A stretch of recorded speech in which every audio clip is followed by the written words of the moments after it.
بسم اللہ الرحمن الرحیم۔ السلام علیکم۔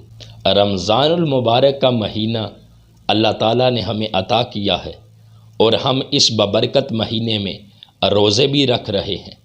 آج میں آپ کے سامنے یہ جو رمضان کا لفظ ہے اس کا اور جو روزہ ہے صوم، اس لفظ کا مطلب آپ کے سامنے بیان کرنے لگا تاکہ جب ہمیں ان کا معنی اور مفہوم سمجھ آئے گا تو ہمارے اندر رمضان المبارک کے مہینے کی جو عظمت ہے اور زیادہ پیدا ہوگی، اور روزے کے جو احکامات ہیں، روزے کے جو تقاضے ہیں، ان کو پورا کرنے کا اور زیادہ جذبہ ہمارے اندر پیدا ہوگا۔ یاد رکھ لے، جو رمضان کا لفظ ہے یہ رمادان سے مشتق ہے۔ رمادان کہتے ہیں موسم حریف کی بارش کو، کہ جب وہ بارش برستی ہے تو جو زمین ہے وہ صاف ہو جاتی ہے، ہر طرف سرسبز و شادابی آ جاتی ہے۔ تو رمضان المبارک کو رمضان اس لیے کہتے ہیں کہ اس مہینے میں اللہ کی جو رحمت کی بارش ہے وہ برستی ہے، جو بندے کے نامہ اعمال میں گناہ ہوتے ہیں ان کو دھو دیتی ہے، بندے کے نامہ اعمال کو گناہوں سے پاک کر دیتا ہے۔ یہ رمضان المبارک کا مہینہ جب اللہ کی رحمت کی بارش برستی ہے، اور پھر بندے کے جو نیک اعمال ہیں ان کی کھیتی سرسبز و شاداب ہو جاتی ہے۔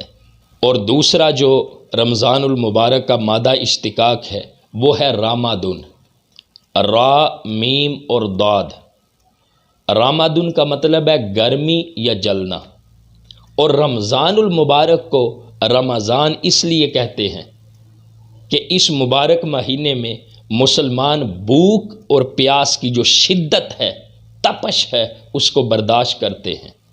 جب برداشت کرتے ہیں تو اس کی برکت اور عظمت اتنی ہے کہ وہ تپش بندے کے نامہ اعمال سے گناہوں کو جلا ڈالتی ہے۔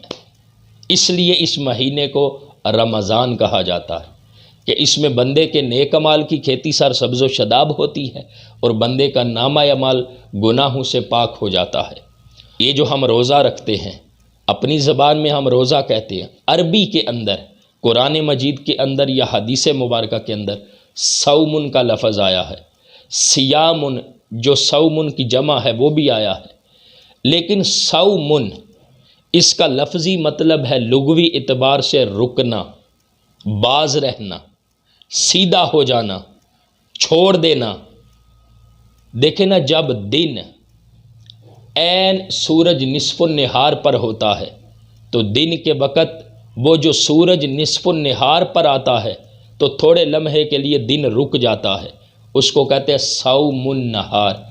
تو نہار دن کو کہتے ہیں صوم، رکنے کو کہتے ہیں دن رک گیا ہے، تو صوم کا مطلب ہے رکنا۔ اہل لغت نے بھی اس کی تعریف یوں کی ہے، الامساک والکف عن الشیء، کسی چیز سے رک جانا، کسی چیز سے باز رہنا، اس کا نام روزہ ہے۔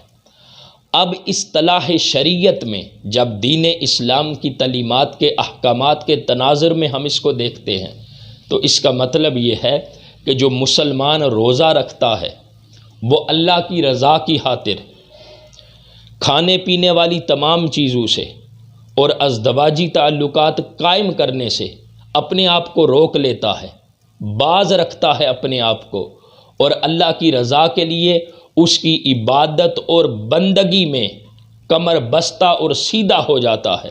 اس لیے جو روزہ ہے وہ بندے کو تمام چیزوں سے روک لیتا ہے اور اللہ کی عبادت اور بندگی کے لیے بندے کو سیدھا کر دیتا ہے۔ یہ معنی اور مفہوم ہے اصطلاح شریعت میں روزے کا۔ یہ مطلب ہے صوم کا کہ بندہ حلال کردہ نعمتوں کو بھی سحری سے لے کر افطاری تک چھوڑ دیتا ہے اللہ کی رضا کی خاطر، ان کو استعمال کرنے سے رک جاتا ہے صرف اللہ کو راضی کرنے کے لیے۔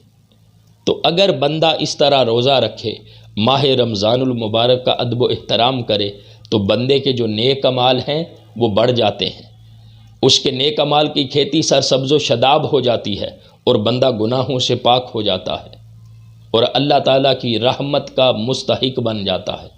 اللہ تعالیٰ ہم سب کو ماہ رمضان المبارک کا ادب و احترام کرنے کی توفیق عطا فرمائے۔